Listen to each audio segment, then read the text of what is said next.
This is it, gang. We're at stop number 7 here, the decisive moment. Here you can walk the place where the Second Battle of Saratoga ended in an American victory. Log walls and fortified cabins stood on this ground in October of '77.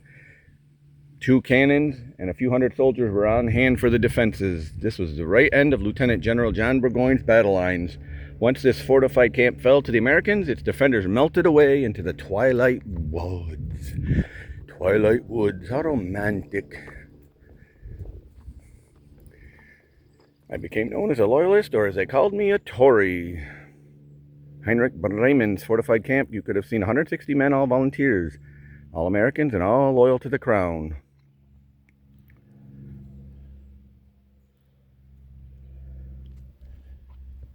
Okay, so we're going to head up here to see Bremen's readout here, the decisive moment.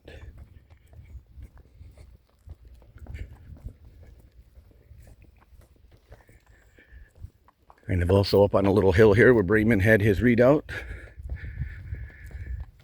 waiting for an attack of the Patriot forces.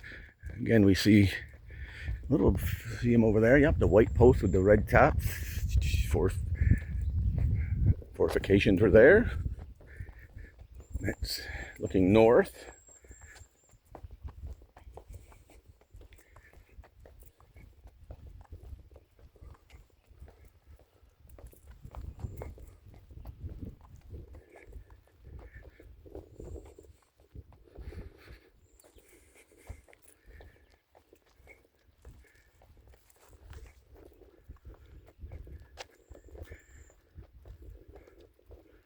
See those white posts over there with the red tops?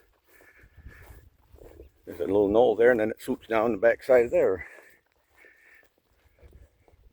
to where the British forces were assembled. And now looking straight up here, see the white post with the red tops is where British fortifications were, one of their main lines. But they didn't build fortifications to the south, which is where the Patriots were. Not sure that they didn't know that's where they were or where they would be coming from, but they put them going from left to right this way, not going this way left to right. So from that way, from the west, where Arnold and his men attacked, and already said, give me some men and we'll see what kind of fun we can have with them before night, before the sun goes down.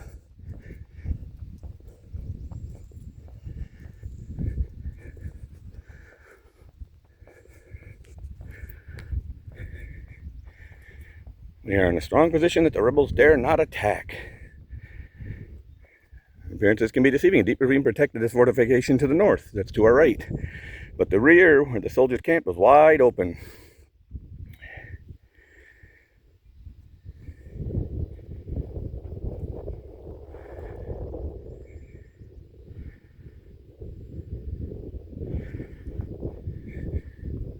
German soldiers guarding this log fortification here. Important post guarded to the key road that went from the Hudson River behind British lines. Duke of Braunschweig and the Count of Hessen-Hanau. This was a third of his total force. I talked about that earlier. Most of them were, not most, but a good chunk of them were German. More than half of Bremen's men went out in the probing force ordered by Burgoyne. When they were beaten back, the survivors ran for safety of the British light infantry redoubt. None of Bremen's men returned here. Morgan's corps took advantage of the weakness and attacked. Once General Arnold and other units joined in, the assault was overwhelming.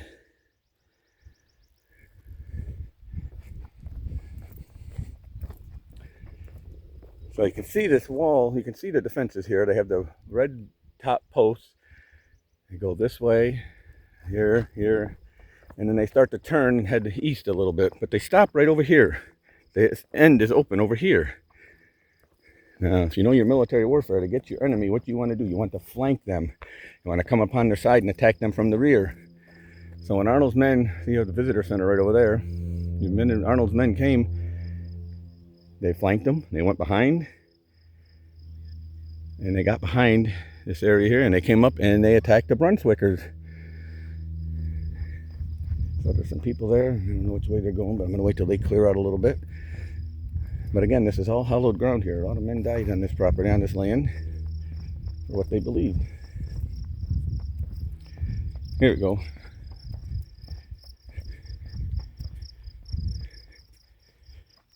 French Canadians here.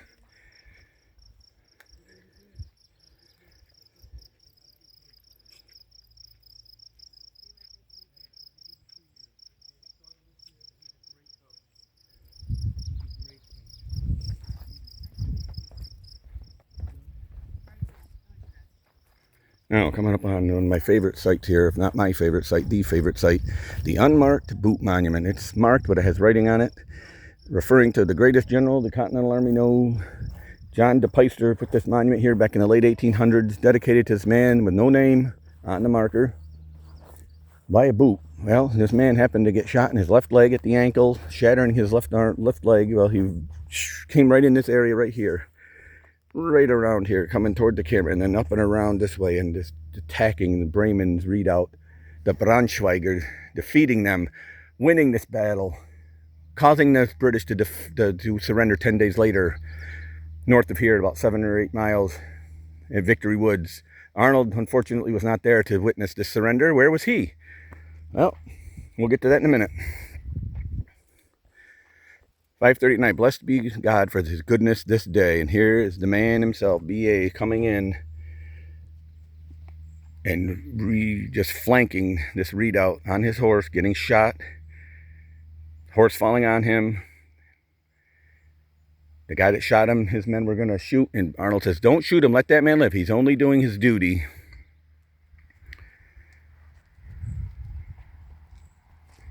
Before we go to the boot monument, we're going to go here. This is a man, B.A., the original B.A. The battlefield hero, backstabbing traitor, both. So Arnold's wound left him wounded for life. He never did command again in the American Continental Army. He was put on a bateau on the Hudson River that way, and he was sent south down to Albany, where he convalesced in a hospital from October to March of 1778. And you know what happens after that. But man, this guy was the hero of Saratoga, as he had been a hero at Valcour Island, at Quebec City, taking the cannons at Ticonderoga, or at least sieging Ticonderoga. And they made this, John Decisive put this monument in this area. They moved it here in kind of the area where Arnold received his wound. And this is the replica of it that they put here for kids to touch. You can go up, you can feel it. You can rub it. You can look at it a little bit closer because you can't get to it over there. It's fenced in. They don't want people messing with it, and I understand that. But let's go take a look. The boot monument. Now, everybody knows it's a tribute to the man, B.A. Benedict Arnold, the hero of Saratoga.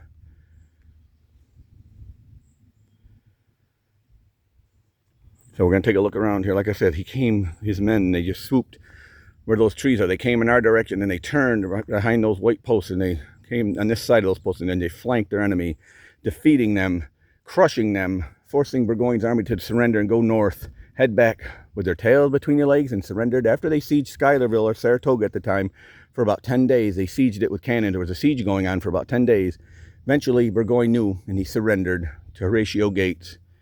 So we're going to go on to our next stop. 8, 9, and 10 are going to be after this, and there might not be a lot of them. There might not be anything there. This might be the last video, but it's appropriate to end with B.A. Benedict Arnold, the hero of Saratoga.